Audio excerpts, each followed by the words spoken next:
Hello, this is David Sloan Wilson for Evolution, This View of Life, the magazine that approaches anything and everything from an evolutionary perspective. I am here with Omar Eldakar. Hello, Omar. Hey, David.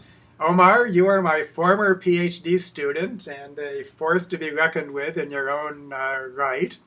And together, we wrote a paper called 8 Criticisms Not to Make About Group Selection, which was published in the academic journal Evolution. That is the premier American academic journal on evolution. And there's a kind of a story behind this article, as you know, and this is not an interview so much as you and me trying to explain something very important to the general public about this controversial topic of group selection. And as you know, we were inspired to write this article because of the experience that I've had for decades and you've had in your shorter career when we submit articles that are explicitly from an evolutionary perspective. And maybe you can take it from here. You know, what happens when we submit an article? Well, yeah, we were writing these papers on group selection, or using group selection as a theoretical foundation for this research on sexual conflict. And we'd submit these papers, and then all of a sudden we'd get these reviews back, and one individual would say, "Oh, this is fantastic, this is a great representation of group selection." And the other individual, one in particular, really got me, and that's what, I remember really kind of spurred me to say, let's do this. This review, one of them was fantastic, and the other one said, "So you guys are talking about individuals that are disadvantageous locally, but when there's clusters of them, they do better. Well, that's not group selection." And then the editor sided with that and ended up rejecting the paper. And I remember just walking into your office and saying, wow, this guy just defined group selection and then said that's not group selection. And that's what got the paper rejected. And I said, we need to obviously increase the literacy on this, because it's getting annoying, like you submit a paper and it's scientifically correct, but all of a sudden just the individuals just don't really understand the theory, but have these very strong kind of knee-jerk reactions to it. Papers end up getting just tabled, and so we figured we have to really kind of address some of these overtly, as opposed to addressing them every single time we get a review back and addressing them. Let's just put it out there, so that way we can kind of almost like a preemptive strike, so to speak. And so there's a paradox here, because these articles are sent to experts.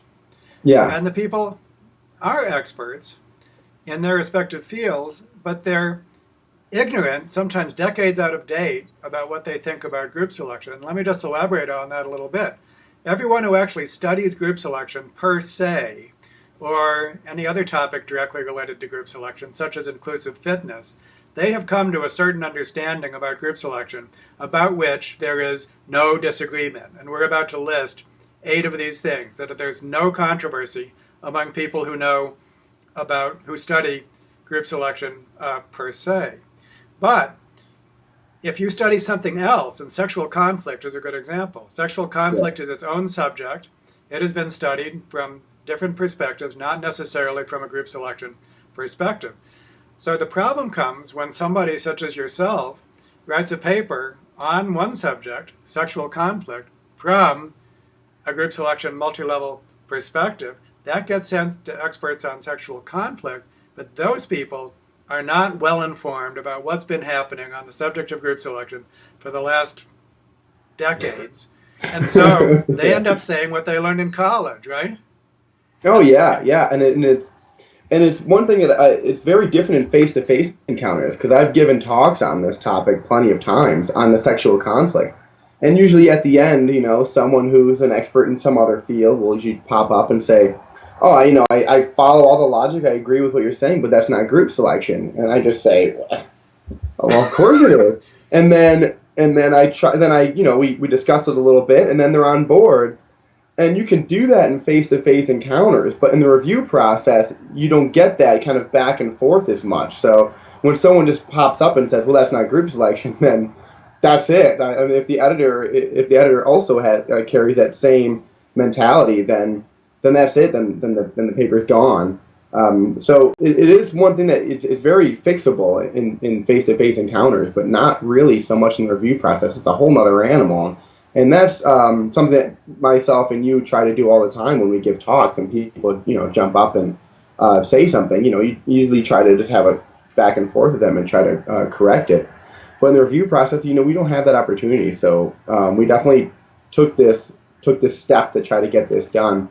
But another quick point to bring up is simply that, as you mentioned before, a lot of people haven't really paid much attention to it in decades.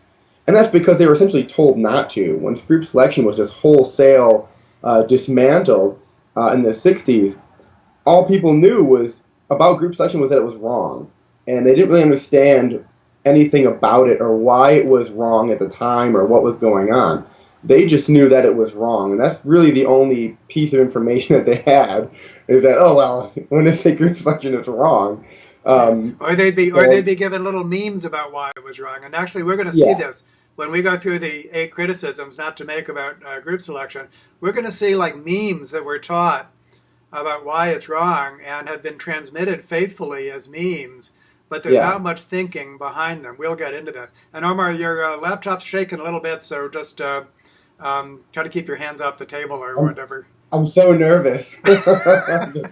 Now, to set the stage just a little bit more, tell us about how group selection relates to sexual conflict, your particular work, of how you connected one major topic area, sexual conflict, to another major topic area, multi-level selection. Okay, so an interesting thing is in sexual conflict, it's been shown repeatedly what's good for males is not what's necessarily good for females. And from that kind of competition, then obviously where males are trying to compete over females or for paternity of females. So these individual males are competing in a sense where maybe the most aggressive male will acquire more matings than a less aggressive male. So if you kind of follow that logic, then selection is just going to keep thrusting males in this direction of a very high aggression. But that's really bad for females, bad for their fitness, their lifetime, everything. So if you think of any kind of group, then within that group it'll pay to be the most aggressive or more harassing male. But for females, that's obviously the worst case scenario for them. So if you try to study sexual conflict just by looking at local competition, all you're going to end up running into is this kind of runaway selection that's going to favor the worst strategies or worst traits in males, and obviously a poor response in females, and that should spiral you to extinction essentially at that point. So looking at these individuals at the local level is not going to kind of resolve why all these populations that are undergoing sexual conflict aren't going extinct. And using a multi-level perspective, it's the same idea. When you have selfishness and altruism, you have selfishness outcompetes these altruism within groups, but altruistic groups outcompete selfish groups. And if you apply the same reasoning to sexual conflict, you can say, yes, these aggressive or harassing males will outcompete more prudent males within groups, but groups of more prudent individuals or more prudent males will have dramatically higher fitness than groups that are overrun by harassing males. So sexual conflict is a tragedy of the common situation. Yeah. And you were actually able to measure within and between group fitness differences. So say just a bit about that, and then we'll launch into what happens when the papers that we write on this topic get sent out for publication. Yeah, so a very easy way of measuring multi-level selection. It is a very simple way, a very simple theory to study. And all you have to do is just look at how does a male perform compared to his counterparts within a local group, and how groups, if you just average the group phenotype, how does selection push that the other way? So on our first study, we simply just varied aggression in males, or we had aggressive males and we had less aggressive males, and we varied them within and between groups. Little background. These are water striders. Oh, yeah. And there's huge individual differences among the males. There's everything from gentlemen to psychopaths, right? Yeah. And those differences are quite stable. So once you identify a male as high and low and aggressive, then you can actually compose these groups, which include one or the other or a mixture of the types. Yeah, so it's in a very simple, like, as you'd think of an altruism selfish scenario, if you want to see who wins within groups and who wins between groups, well, you simply vary these phenotypes within and between groups. So within groups, I would have a group that was entirely these nice guys, and then another group that was entirely these psychopaths, these very, very harassing individuals. Then I have mixed frequencies within the two groups. And a very simple way of measuring where selection is going to take this is you say, well, who wins within the mixed groups? And in this scenario, the psychopaths acquired the most matings within the groups, but steadily, as these individuals increased in frequency, as you increase the frequency of these psychopaths, everyone in the group does worse, including the psychopaths. So from that, we concluded, okay, well, based on just local selection, these individuals, these psychopaths, are favored, and if that's all that's relevant in the population as far as natural selection goes, then these individuals should be spiraling out of control, and then the population should crash. And an interesting side note: when we looked at these individuals in nature, we said, okay, well, if selection is favoring these psychopaths, then when we go out in nature, we look at these streams, these individuals in the streams, they should be loaded with psychopaths. What we find is that the majority of the population were actually non-aggressive, and only at the bottom tail end of the distribution did you get into the psychopath males. So look, just by going out in the streams, it looked like stable or directional selection was actually going away from the psychopaths and more towards the nice guys. So pretty much what's predicted based on these lab experiments just within groups is the exact opposite, it seemed, what was occurring out in the natural streams. So that was the first round of the experiments, it's just kind of isolating what's going on within and between groups. So we knew that there was a strong between-group component that was possible. But in the lab, we physically isolated pools. We said, you're a non-aggressive pool, you're a very high-aggressive pool, and they weren't allowed to disperse or interact at all. And our later experiments, what we did is we just allowed them to actually freely mix in the multi-group population. And we found the same result. Well, by same result, we found that using the certain ways of measuring it, we found that locally within any little subgroup at any particular time, aggressive individuals were favored. However, there was a strong clustering effect. Females were very strongly associating with these less aggressive males, essentially fleeing aggressive males. So we did actually have this kind of partitioning out. So even though we had these individuals zipping around in this multi-group population, we had your within-group component where individuals were kind of in these mixed settings, but then you also had this constant partitioning effect where females were clustered around these less aggressive males, and that dramatically helped them. And obviously they were running away from these psychopath males, so that really gave them unfavorable mating scenarios. And as an end result, we found kind of a stabilizing selection on male aggression. So instead of it going one way or the other, we found that these two forces were actually balancing.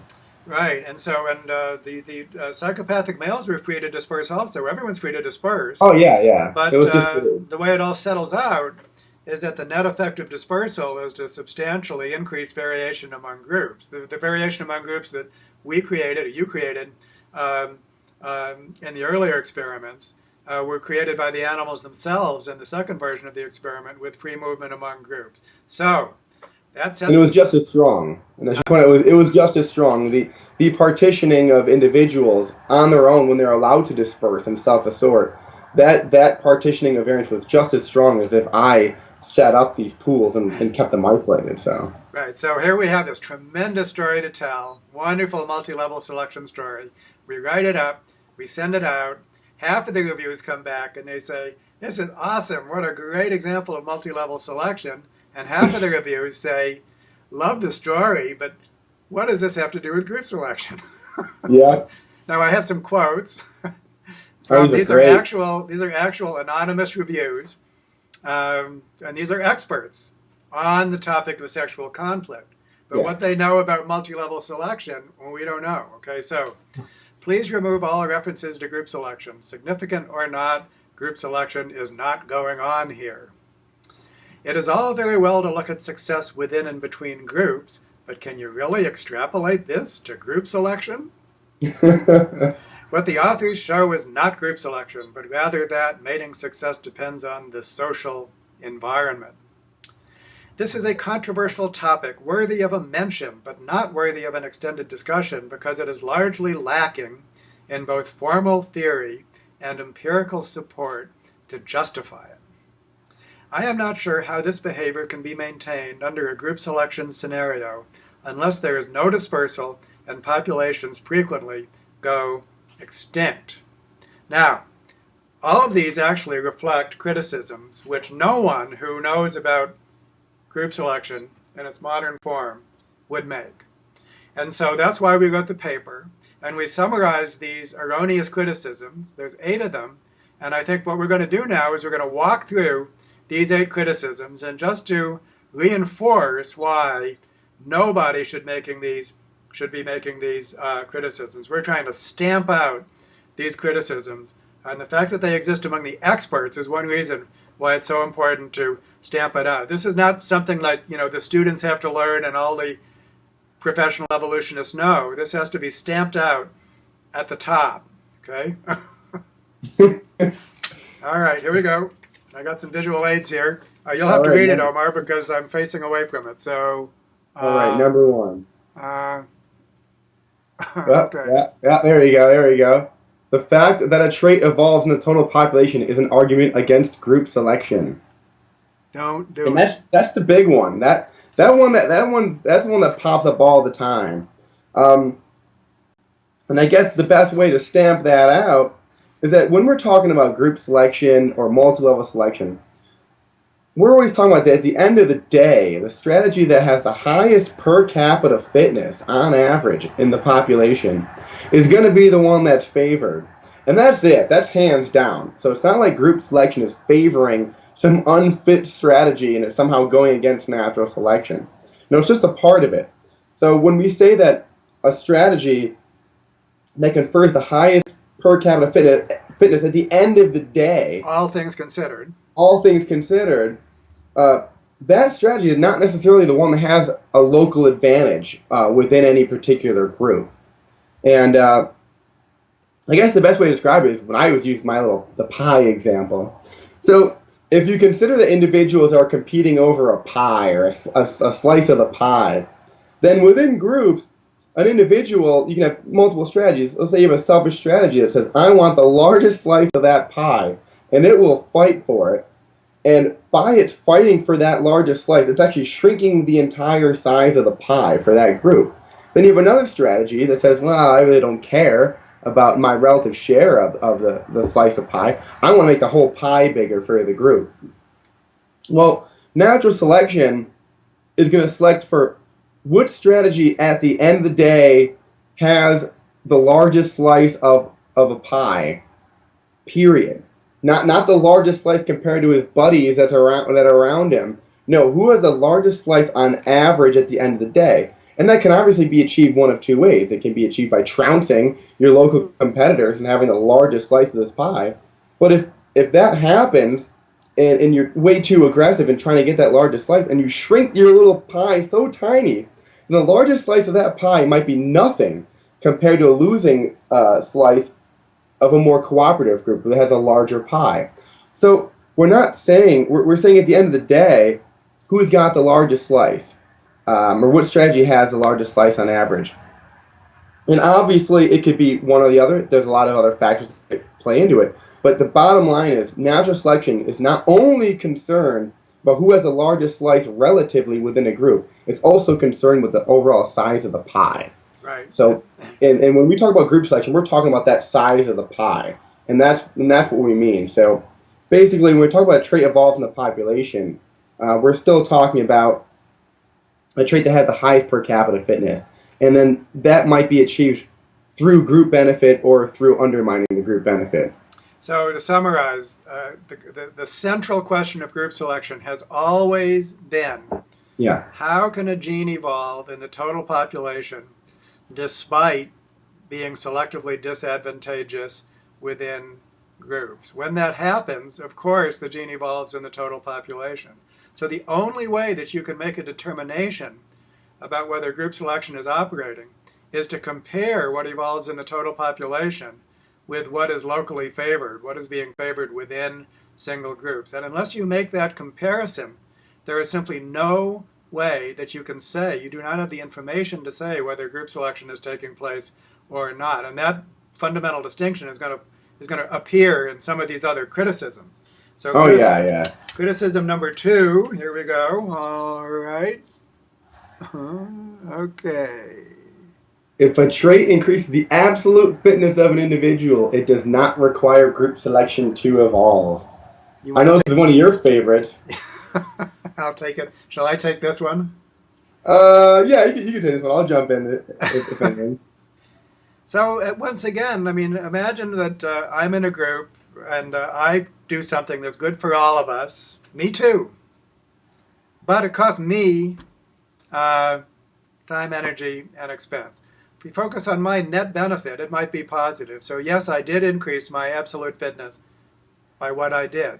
But I have also decreased my relative fitness. And so now, as far as what's going on within groups is concerned, I have I'm on my way out. And it's only by virtue that I've made our group successful compared to other groups that trait is going to evolve. One of the things that for me is so paradoxical about the use of absolute fitness, the emphasis, is that George C. Williams, who wrote Adaptation and Natural Selection way back in 1966, and who's the chief person responsible for the rejection of group selection, he stressed more than anything else that natural selection is based on relative fitness. And if you don't know relative fitness within groups, once again, as with criticism number 1, you simply have no way of saying whether group selection is evolved. You've got to make that relative fitness comparison within groups. Omar.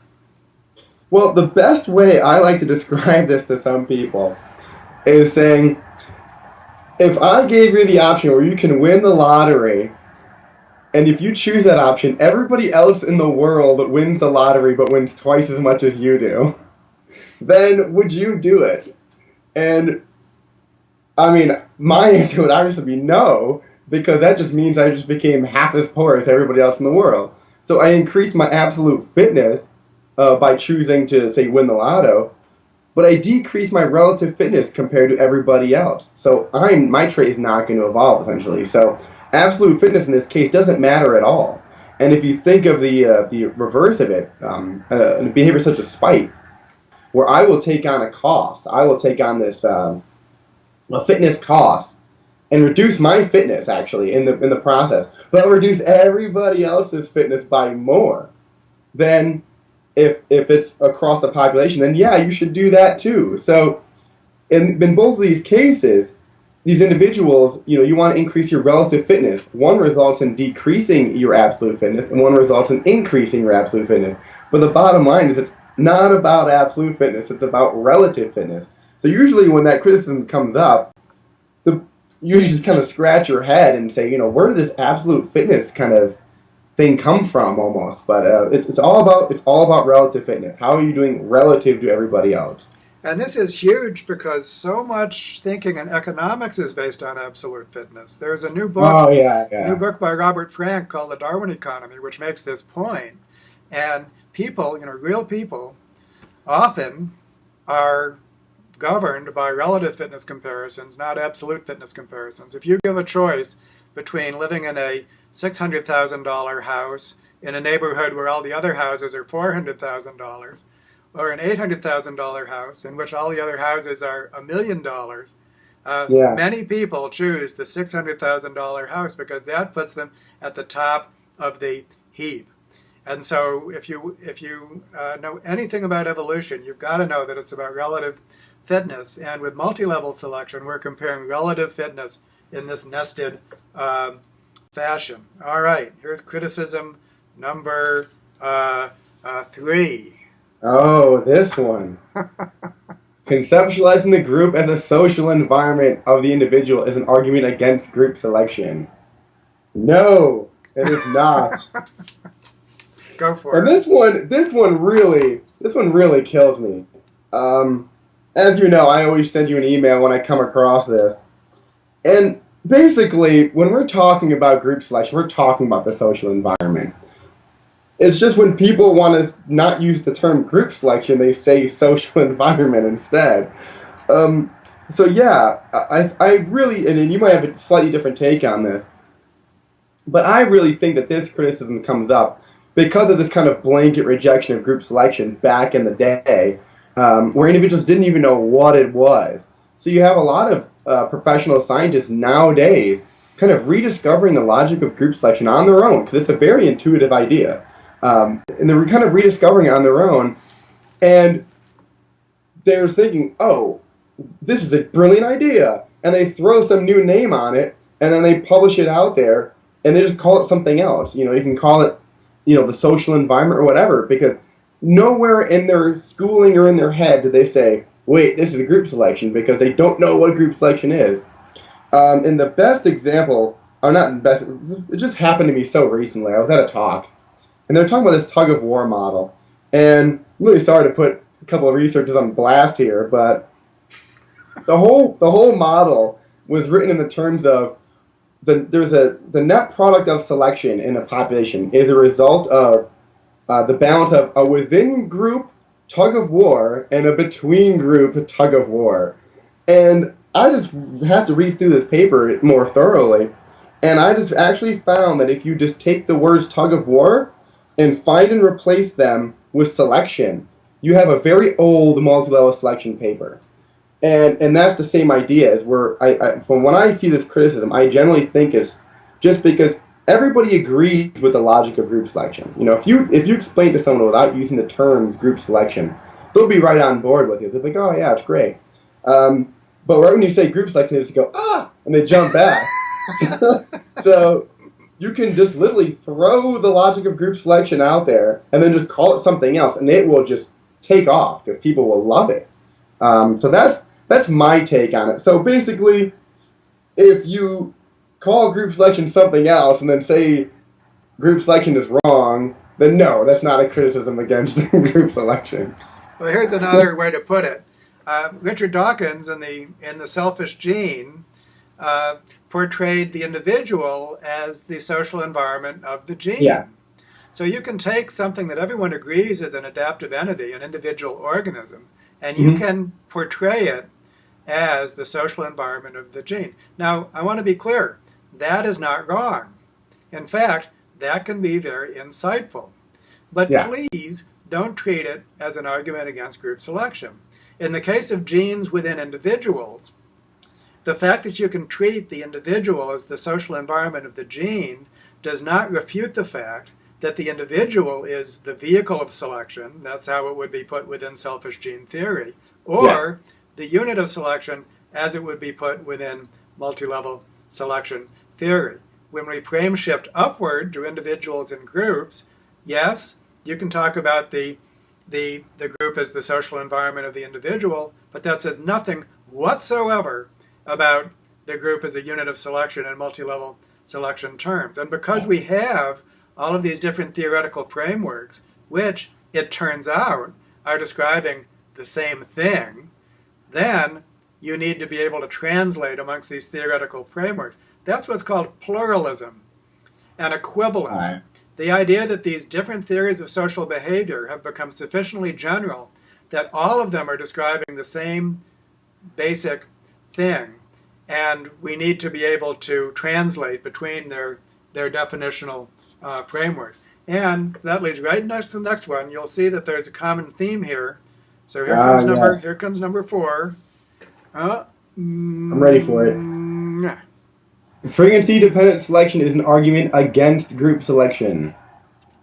Obviously, no! we should get a lighter and just burn these up while we're doing this. So yeah, I mean, I guess I'll define frequency-dependent selection. And that's simply when the fitness of an individual depends not only on their phenotype, but the phenotype of others around them. So obviously, all forms of group selection are going to be frequency-dependent selection. However, frequency-dependent selection can actually take place entirely within groups. That's right. So you don't even need to invoke group selections. I mean, the classic example is these alternative mating strategies, where you have these nest-building males and these sneaker males. So if you have a population full of these nest males, where they're all making nests and attracting females to them, then that's just a wide open niche for it's a wide open exploitation like arena for these sneaker males. They can just be like, wow, look at all these nests I can totally exploit. So they go in there, they just do amazing. They have a higher fitness, then they increase in frequency. Now your population is overrun with these sneaking males, and there's not really that many nests for them to parasitize. So they're kind of their fitness, each individual's fitness is actually kind of dropping. And if you're a lone nest building male, then your fitness is going to be through the roof. So in this case, the minority strategy has the advantage. So that doesn't require group selection whatsoever. And a lot of alternative mating strategies, we have that similar case. But once you realize that this frequency independent selection within groups is going to push this favor one strategy entirely, and frequency independent selection at the group level is going to favor another strategy entirely, that's when you need to start invoking frequency dependent selection essentially at the group within and between group level. And the best example, if you want to compare mating strategies again, is these aggressive and non-aggressive water striders, where locally within groups it has nothing to do. It has no matter whether you're the minority strategy or the majority strategy. If you're aggressive, you're winning. But at the group level, if you're the less aggressive individual, then you now are winning. So obviously, frequency dependent selection is not an argument against group selection. It's more or less just describing the system. It's just another way. It's not a complete replacement. You have this kind of pluralism as well. So you could jump off from there if you want. Right. So to summarize,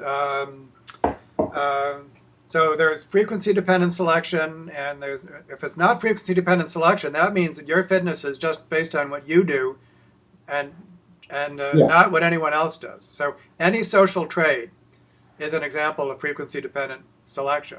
Yeah. Frequency-dependent selection can be stabilizing or not.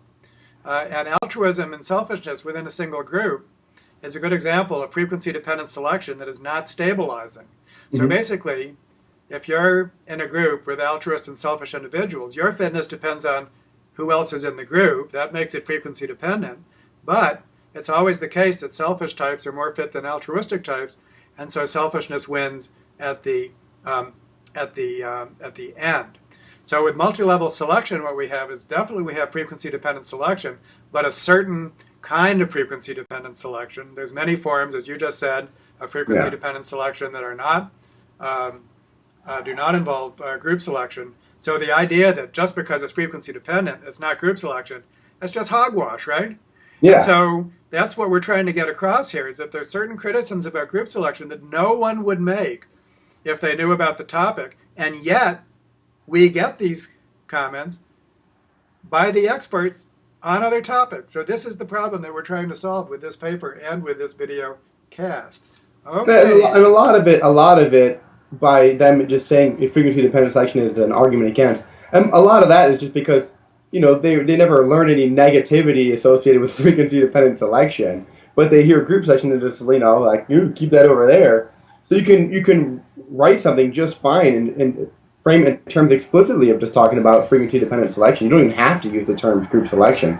So a lot of the times they see a very obvious frequency dependent selection scenario, and they're saying, well, why are you using this group selection term when they're not mutually exclusive whatsoever? Yeah, and you made the point for one of the earlier criticisms is that a common thing for someone to do, they either do it consciously or unconsciously, is that they publish something. It might be a theoretical model, it might be an empirical study, which is all about multi-level selection in every way except the name. Yeah. So there we go. Criticism number 5 is... Oh, this is totally your favorite, by the way.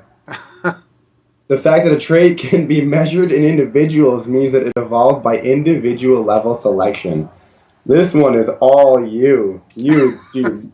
All right. You really don't like this one. Well, this is actually an interesting distinction. It was most recently made by our colleague Samir Okasha, who wrote one of the best recent books on multi-level selection. And he distinguished between two kinds of traits. One kind of trait can be measured in an individual. Altruism would be an example. Another kind of trait can only be measured in groups. An example would be group size. A group has a certain size. It might be 10 individuals. You cannot measure that in in an individual. So this is a useful distinction, but the question is, how does it relate to group selection? And some people have tried to say that if you could measure a trait in an individual, then it doesn't need group selection to explain it. Group selection is in some way confined to traits that you can only measure in groups. Well, this could not be more mistaken, and let me just give two examples. Number one, the canonical traits that group selection has been invoked to explain are individual level traits, such as altruism.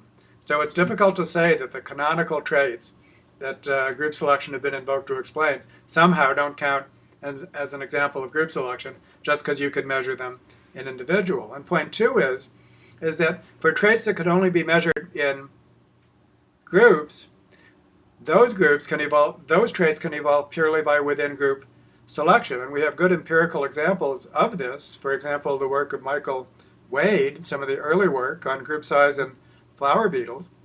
Yep. If you put flower beetles into a single group and let evolution occur, that will have an effect on group size. Often group size goes down because cannibalism evolves. In your sexual conflict case, if it was a one group scenario, aggressive males would evolve. Group size would go down.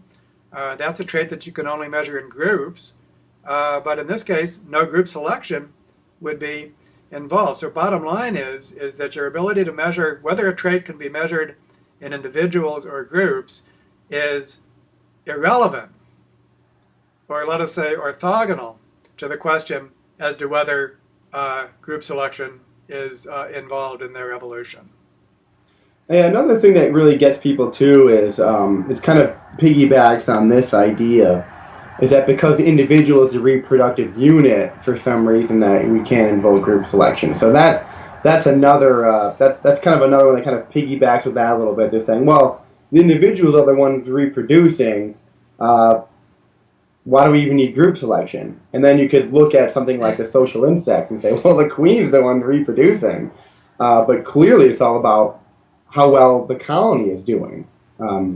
So it's a very similar one. We didn't really overtly address it in our paper, but that's one I get a lot is, well, who's the one reproducing and what's going on there. So.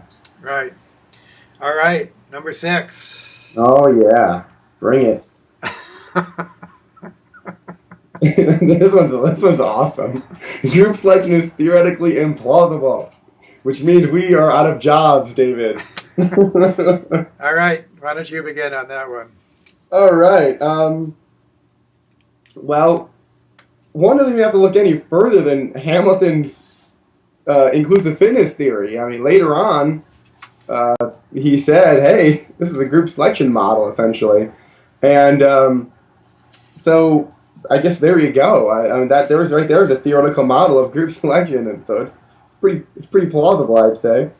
But a lot of that was just based on these old-fashioned modeling, where they just didn't really overtly look at multi-level selection. And even nowadays, when I actually just reviewed a paper, a nice social evolution model, and they don't overtly address multi-level selection, but it is in every model of social evolution.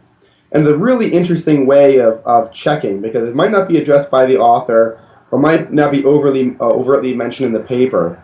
But if you're looking at a theoretical model or a simulation model, and there's only one group in it, or one set of interacting individuals, then yeah, that population, that model probably doesn't have multi-level selection going on.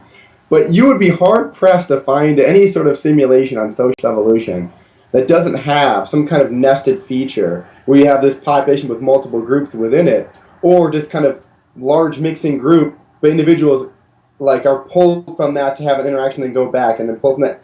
Any model that has that kind of nesting going on, that is a multi-level selection model. So obviously, it's theoretically plausible because it is a major component of everyone's model, inclusive fitness models included. They're in the same boat with us here. Inclusive fitness models as well. So to say it's theoretically implausible is kind of ridiculous. And you've overtly attacked one of those old haystack models, which really showed that group selection was implausible. So you can jump from there. Well, I think it's important to say, for one thing, I have a quote on my door by the evolutionist A.J. Kane, who said that only the simplest mind can believe that in a great controversy, one side is mere folly. And we like to portray past ideas that failed as stupid in some sense. We like to think that Lamarck was stupid, for example. How could anyone believe such silliness? And if we go back to the 1960s, when the group selection controversy came to a head, then it is indeed the case that attempts to model it theoretically were not very successful. And these were models made particular assumptions. You have to remember that this was the age before desktop computers. And so computer simulation models had barely even gotten going. And the groups were envisioned as multi-generational groups, like islands on an archipelago or something like that. They had a trickle of dispersers among them.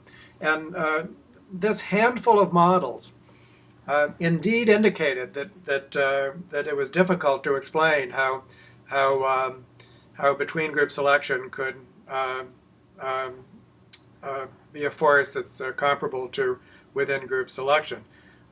But so much has happened since then that for anyone to continue to say that that there's not no theoretical. Okay, we had a little hiatus here, so we're dropping in again, and I have a quote on my door by A.J. Kane, the evolutionist, which goes to the effect that only the simplest mind can believe that in a great controversy, one side is mere folly.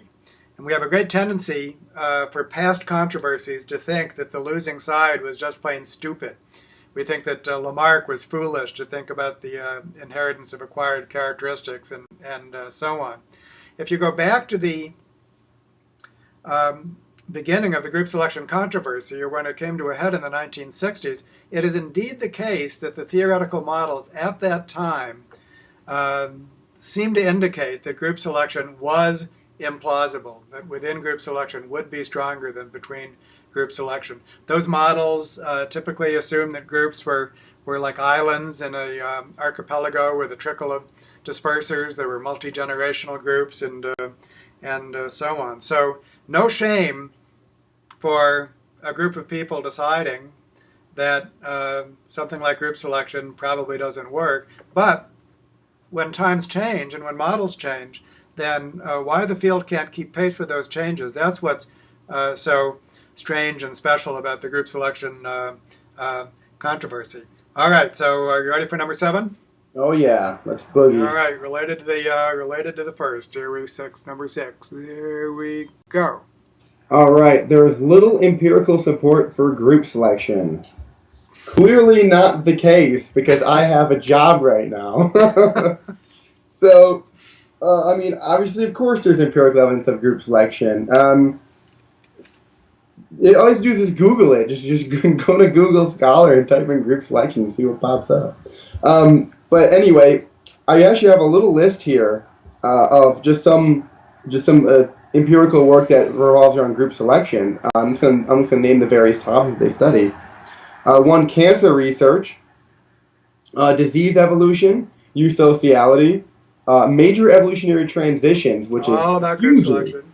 Hugely group selection. Group selection. Ecosystem selection, social dilemmas. I was talking about the tragedy of the commons here. The rise and fall of empires. Peter Turchin's work. Yeah, great stuff. Experimental economics. It's very prevalent in experimental economics, going against rational choice theory and all that. Cultural evolution. Cultural evolution is group selection. In toxicity in algae, I got a shout out to Will Driscoll over here at U of A. And everyone's favorite religion. So these are all, and the list goes on and on and on. These are just ones that just came to mind a few minutes ago. But obviously there's very, very strong empirical support for group selection. But as you mentioned with regards to the theoretical aspect, individuals aren't, this thing that it's already in their head, and then it just kind of flies out of their mouth without really thinking about it. because it's so easy to just dispel that criticism or to dispel that myth.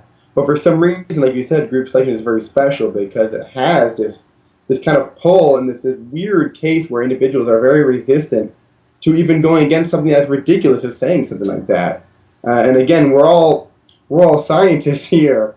So to be a scientist and to say things without having any kind of empirical or without having any support behind you, it's kind of ridiculous. So that's obviously that and the one before it are these criticisms that kind of leave you scratching your head a little bit. Well, let me make a couple points about that. One is that two of the most popular theoretical frameworks are statistical partitioning methods, such as the price equation and contextual analysis, which partition selection, what happens in the global population, into within and between group components. By the way, they do not always correctly classify within and between group selection, but they do a pretty good job. And to say that there's no empirical evidence for group selection would be equivalent to saying that when selection is analyzed in this particular way, that the between group term of those equations is always close to zero. And nobody who works with those equations would make such a statement. So this is just totally unsupportable based on what we currently know. All right. There's one little quick add-on since you mentioned the statistical partitioning methods. We are at the point now where inclusive fitness and multi-level selection have reached this sort of equivalent, where you can't run an empirical study that supports one and not the other. So by default, any experiment that supports one or the other, even though it might be written in terms of one or the other, they actually do lend support to the notion of group selection, regardless. So that is a very interesting thing that just kind of occurred to me is that if they really stick to their guns in saying this, then they actually are kind of indirectly also attacking inclusive fitness at the same time because of this similarity in predictions and empirical support. Yeah, well, there's another video to be had with you or with many others on what is the current zone of controversy. Any important subject has a zone of current controversy. The 8 criticisms that we're listing are not among them. And one thing we're trying to do is dispel those criticisms so we could get to what are the experts really talking about now. And the way that goes, very briefly, has to do with the fact that several theoretical frameworks, which were initially posed as alternatives to each other, such as group selection versus inclusive fitness theory, have now each been generalized to the point where they can account for any social outcome. So anything that happens in social evolution can be accommodated by inclusive fitness theory or by multi-level selection theory. They are no longer or should not be considered alternatives such that one can be right and another can be wrong. Incidentally, that means that Ed Wilson and Martin Nowak, who have recently been on record by saying, group selection, not kin selection, are themselves not quite putting it the right way. What that means is that when we want to recover the interesting questions and the issues at stake earlier on, such as, to give an example, what is the importance of genealogical relatedness? Identity by descent, okay? That is a question which can be asked within either framework. And so terms such as equivalence, pluralism, these are the issues that are being currently discussed among the experts. And the 8 criticisms that we're listing in this video are not among them. That should be history for everyone. And hopefully this interview will help to accomplish that. So we get to our last one for you, Omar. All right. Group selection requires limited dispersal among groups. You can even get to the point where they said it requires no dispersal amongst groups. Which would be wrong. If there was no dispersal among groups, there would be no group selection. Each group would be its own universe, and there would be no between group selection whatsoever. Yeah, they'd be their own population at that point. So this whole notion came a while back, a while ago, and it was one of the very early criticisms against group selection when you just mentioned those early theoretical models with the whole archipelago kind of scenarios. Well, they were saying that, okay, you need to have heterogeneity amongst groups. For group selection to happen, groups need to vary. Just like if you want to have any form of natural selection, you need to have variation. So if you have no variation, you cannot have selection. So the idea of dispersal amongst groups was, if dispersal amongst groups is random, then that will naturally break down heterogeneity amongst groups. It's going to homogenize groups, at which point now you cannot have selection. Um, and this kind of stuck for a little while until individuals kind of reemerged. Actually, I almost say not even that long ago. It reemerged where individuals said, wait a second, dispersal isn't always random. When an animal moves through space, it's not just randomly just wandering around. It's motivated by food, predation, climate, mating opportunities, weather, and above all, I mean, you could actually put in with those is the social surroundings. I don't like who I'm around, and I'm going to leave. If that's the case, if individuals aren't just hopping around between groups randomly, but there is some kind of condition at which point they are moving, then that would actually increase heterogeneity amongst groups. So this turned from what was initially a criticism to an actual very strong foundational aspect of multilevel selection theory. And one very interesting paper, there's two researchers that really kind of popularized this recently, and that's Athena Actipis and John Pepper, and they're both actually working on cancer right now, cancer evolution. But Athena wrote a model called the walkaway model. It's a very, very simple model where you have these cooperating agents, and they interact, they're altruists, they interact with another individual in pairwise interactions. If they don't like their partner, which means if they get a negative like fitness response, they just bail and go in a random direction and stick to a new partner. And if they like that interaction, they have a positive fitness effect, they stay there. So what you have is altruists leaving selfish individuals and clustering with other altruists. And that, from this mixing, from this very non-even group, there's no even defined group boundaries in this model. From just this big kind of buzzing swarm, what you end up getting is a very strong structure of the altruists sticking together and the selfish individuals kind of being exiled out there. And then that dramatically increased group heterogeneity. So in this model, you wouldn't even get the evolution of altruism if it wasn't for dispersal. So dispersal played a major, major factor. And also, if we want to bring in the other ideas of early group selection and why group selection wasn't possible and how the alternatives tried to explain it.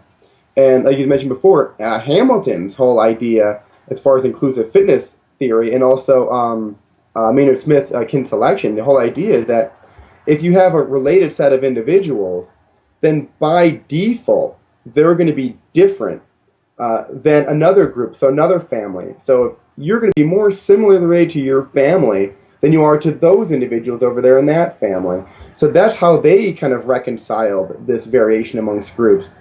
But now that dispersal can cause phenotypic assortment, you can have the same, if not greater, variation amongst groups caused by just a behavior as opposed to having it tied to this kind of genealogical relatedness. So in Hamilton's theory where they throw R out there, which is literally trying to relate within versus between group variation, that R can be generated. You can have a positive R generated by solely from dispersal and not even have anything to do with relatedness whatsoever.